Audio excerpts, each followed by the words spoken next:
Halo, assalamualaikum warahmatullahi wabarakatuh. Bertemu lagi dengan saya. Insyaallah kita akan teruskan pelajaran kita mengenai vocab. Ya, baik. Nah, insyaallah untuk pertemuan kali ini kita akan membahas uh, tentang growing up ya, atau tumbuh ya.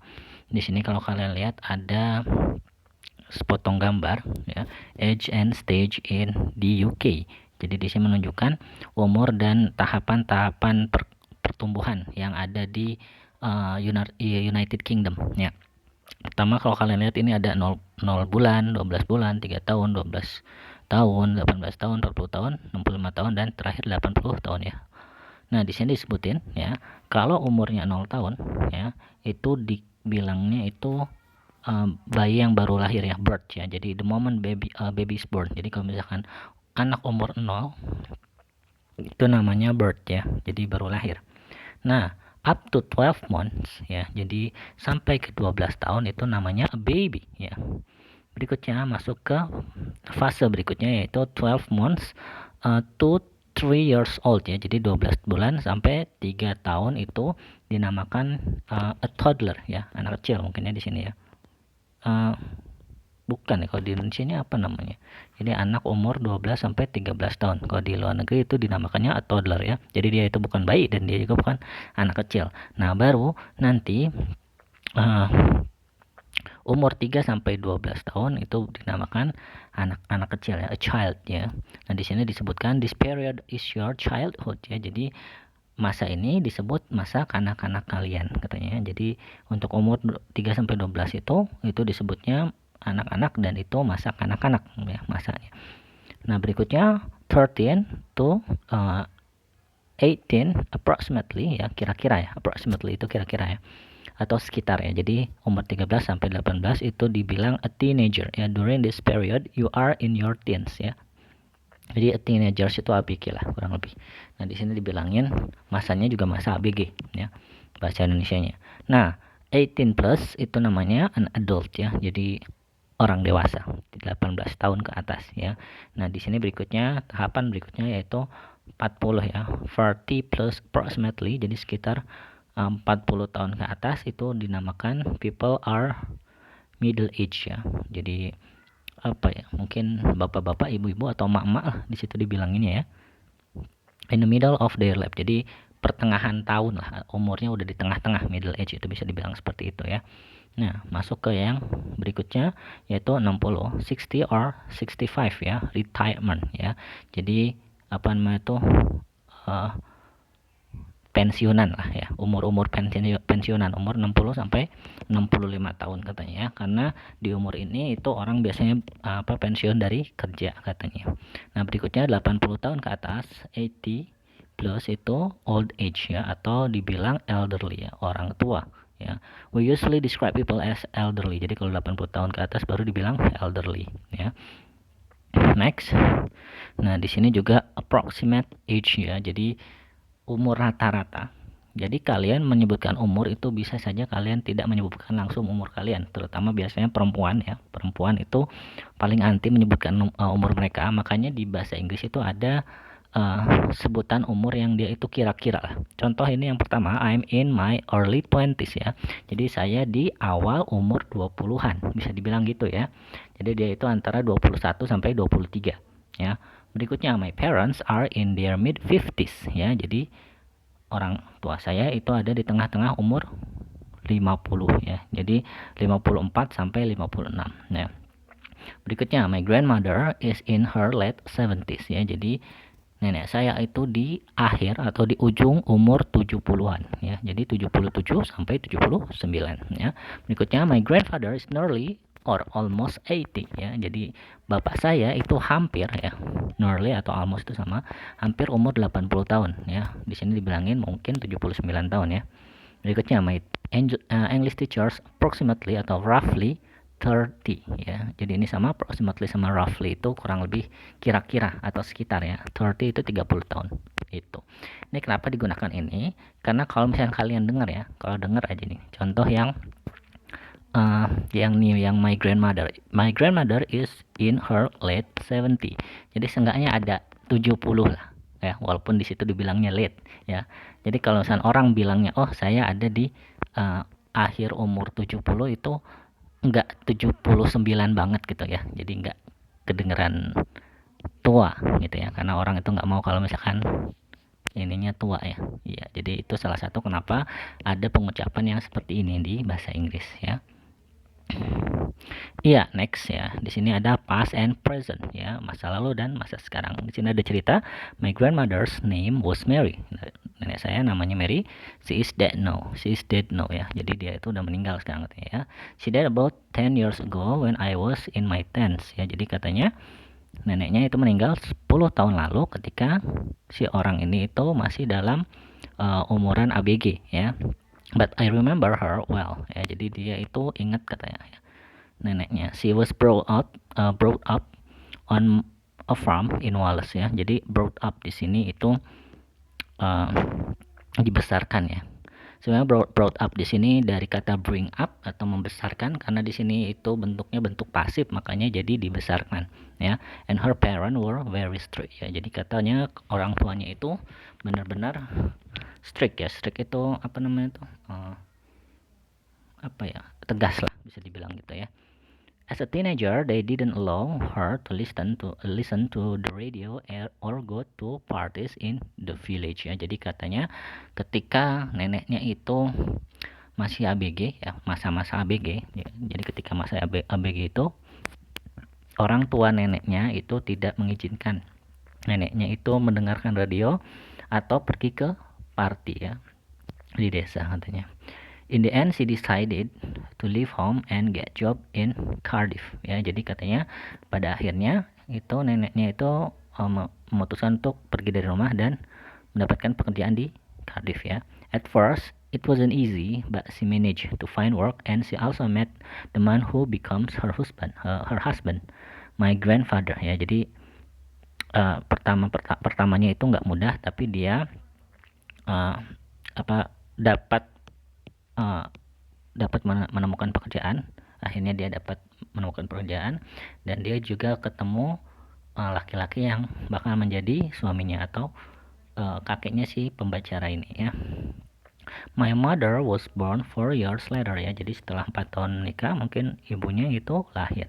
She had a very different childhood. She grew up in the city. She was allowed to go to parties, and when she was in her teens, her parents let her stay out late ya. Ini sepertinya malah lebih buruk ya. Jadi di sini ceritakan katanya masa kecil ibunya ya itu berbeda katanya dari neneknya. Dia itu tumbuh di kota ya, ibunya tuh. Nah dia juga diizinkan pergi ke ini ya pesta gitu ya. Dan ketika ibunya itu ABG katanya orang tuanya itu mengizinkan dia untuk pulang malam. Ini sebenarnya tidak baik ya, padahal masih bagus yang ibu dari neneknya tadi, orang tua dari neneknya itu. My mom is the same with me ya. Jadi katanya ibunya juga memperlakukan si orang ini sama ya, jadi kayak neneknya ini. Jadi apa namanya tuh, boleh ke party, terus boleh pulang malam juga ya. Iya, nah di sini ada catatan, let and allow have the same meaning. Let is slightly more informal, and allow is often used in the passive. Nah, jadi let sama allow itu sama ya, mengizinkan ya, mengizinkan atau diizinkan ya. Nah, kalau let itu digunakan untuk hal-hal yang tidak formal. Nah, kalau allow itu digunakan lebih ke kata pasif, atau biasanya kalau allow itu diizinkan, bentuknya bentuk pasif biasanya. Contoh di sini my dad let me drive his car. Jadi ayahku mengizinkanku mengemudikan mobilnya ya.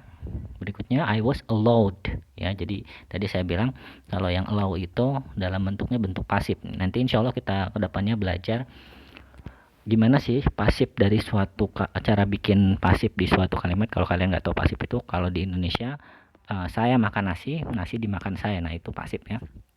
Nah I was allowed to drive my dad's car ya. Berikutnya you're not allowed to smoke in that room ya. Nah ini salah satu contohnya. Next kita masuk ke pembahasan berikutnya, yaitu romance, marriage, and divorce ya. Jadi kisah cinta, pernikahan, dan pisah cerai ya. Walaupun di sini disebutin ada romansnya, cuman tidak untuk ditiru ya, hanya untuk pembelajaran untuk kalian saja. Nah, di sini ada cerita romance. I had my first date when I was 16 and it was terrible ya. Jadi katanya saya memiliki kencan pertama saya katanya ketika saya berumur 16 tahun katanya ya, dan itu sangatlah buruk katanya. I took a girl to the cinema but she didn't like the film and looked bored all evening. Jadi katanya dia bawa si perempuannya itu ke bioskop ya, tapi si perempuannya itu nggak suka filmnya, makanya kelihatan bosan ya sepanjang sore gitu ya. It was a bad start ya, jadi katanya itu awal yang buruk. Then when I was 17 I went out with a girl for 3 months but we broke up when she met a boy who has 2 years older than me and had a car ya. Jadi katanya ketika dia itu 17 tahun ya, dia went out with itu kurang lebih pacaran ya. I went out with a girl for 3 months, jadi kurang lebih pacaran dengan seorang perempuan selama 3 bulan ya, tapi katanya kita putus katanya ketika ya dia itu bertemu seorang laki-laki ya, yang dia itu 2 tahun lebih lebih tua daripada saya dan punya mobil katanya. Waduh, kasihan banget ya. My first serious relationship was when I went to university. Jadi hubungan serius pertama saya katanya ketika saya itu kuliah lah, kurang lebih gitu ya. I got to know Melanie because we were on the same course ya. Jadi saya kenal ya, kalau misalkan kenal itu kalian gunakan katanya got to know ya, bukan know aja ya. Kalau know aja itu tahu, kalau got to know itu kenal ya. Jadi I got to know Melanie because we were on the same course. Jadi saya kenal Melanie karena kita itu ada di kelas yang sama ya. At first we were just friends, then we start going out with each other ya. Jadi pertama-tamanya cuma teman, berikutnya kita pacaran gitu ya. Going out sama went out tuh sama aja ya. And after a few months we realized we were in love ya. Jadi setelah, ini lucu banget ya, temenan, pacaran, nah setelah beberapa bulan itu mereka sadar kalau saling mencintai ya. Jadi aneh banget ini ceritanya. We got engaged ya, a couple of years after we left university ya, and then ya, ini ceritanya berlanjut ya. Jadi kita itu tunangan ya beberapa tahun setelah kita lulus dari kuliahan ya. And then we got married ya, dan seterusnya kita menikah ya, got married ya. The following years ya, we got married the following years. Jadi kita menikah di tahun berikutnya ya katanya. We didn't want a big ceremony, so we had the wedding in the local church near Melanie's home with just family and a few friends ya. Jadi katanya mereka itu nggak mau perayaan yang besar katanya ya. Jadi katanya pernikahannya itu diadakan di gereja lokal ya dekat rumahnya Melanie itu, dan cuma mengundang keluarga dan teman ya. Afterward we had the reception in a small hotel nearby ya. Setelah itu apa namanya kalau di Indonesia ya, resepsinya itu katanya di hotel. Jadi nikahnya itu di gereja, resepsinya itu ada katanya di hotel kecil ya, hotel kecil yang dekat situ katanya. And then went on our honeymoon to Greece ya. Jadi katanya pergi honeymoon ya, honeymoon tuh bahasa Indonesianya. Jadi kurang lebih inilah ya honeymoon juga mungkin ya. Jadi kita pergi honeymoon katanya ke Yunani ya. Ya, di sini ada common mistake juga. Nah, she got to know Darren at university ya. Jadi kalau misalnya kenal. Di sini dia kenal Darren di universitas ya. Dan di sini dibilang bukan si knew ya. Kata saya tadi ya, pakainya got to know ya, bukan knew ya. Berikutnya, now they plan to get married ya. Nah, di sini juga ya, di sini kurang saya dicoret ya, harusnya now they plan to get married ya, married bukan marry ya, atau they plan to marry itu salah ya, jadi to get married ya. Berikutnya she's getting married to Darren next year, bukan she is getting married with jadi married to bukan married with ya. Nah, lanjutan ceritanya ya, children. Just over 3 years later, Melanie got pregnant ya. Jadi 3 tahun kemudian katanya Melanie-nya itu hamil. Pregnant itu hamil ya. Jadi got pregnant itu kurang lebih hamil ya.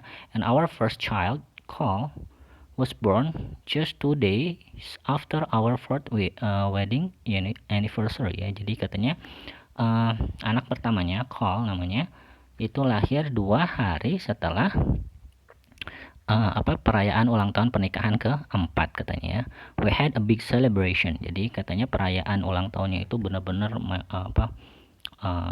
besar gitu ya. Ya, next ya, divorce atau cerai ya. Things started to go wrong ya. Jadi segala sesuatunya itu tidak berjalan seperti yang seharusnya ya. Jadi kurang lebih seperti itu ya. Things started to go wrong itu tidak berjalan baik lah ya. When I got a job as a manager of a sportwear company ya, jadi katanya ketika si cowoknya itu dapat pekerjaan sebagai manajer di perusahaan baju sport ya, perusahaan sport gitu, pakaian sport. I was working 6 days a week and I had to do a lot of traveling. Jadi dia itu kerjanya 6 hari 1 minggu ya.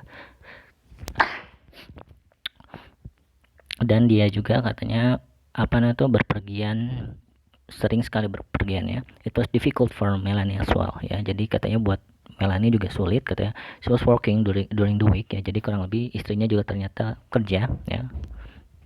Then at weekends she was often alone atau on her own. Ini sama ya, sendiri. With 2 young children, I felt I couldn't give up my job ya. Jadi aku rasa saya nggak bisa merelakan kerjaannya kata si cowoknya. And in the end Melanie decide to leave me ya. Jadi ujung-ujungnya Melanie itu memutuskan untuk meninggalkan saya. The following year we got divorced ya. Jadi tahun berikutnya kami itu cerai ya. Jadi mungkin seperti itu dulu pelajarannya. Nah, di sini yang perlu kalian perhatikan itu untuk orang barat ya. Itu sudah biasa cowok dan ceweknya itu bekerja, dan mereka itu seperti punya privasi sendiri ya. Jadi hubungan-hubungan ya, kerjaan gitu. Makanya di sini si perempuannya juga tidak mau merelakan kerjaannya ya, ikut sama suaminya, makanya mereka pisah ya. Itu salah satu story-nya behind this behind this story ya. Jadi ceritanya di balik cerita ini. Semoga apa yang kita bahas tadi bisa bermanfaat. Assalamualaikum warahmatullahi wabarakatuh.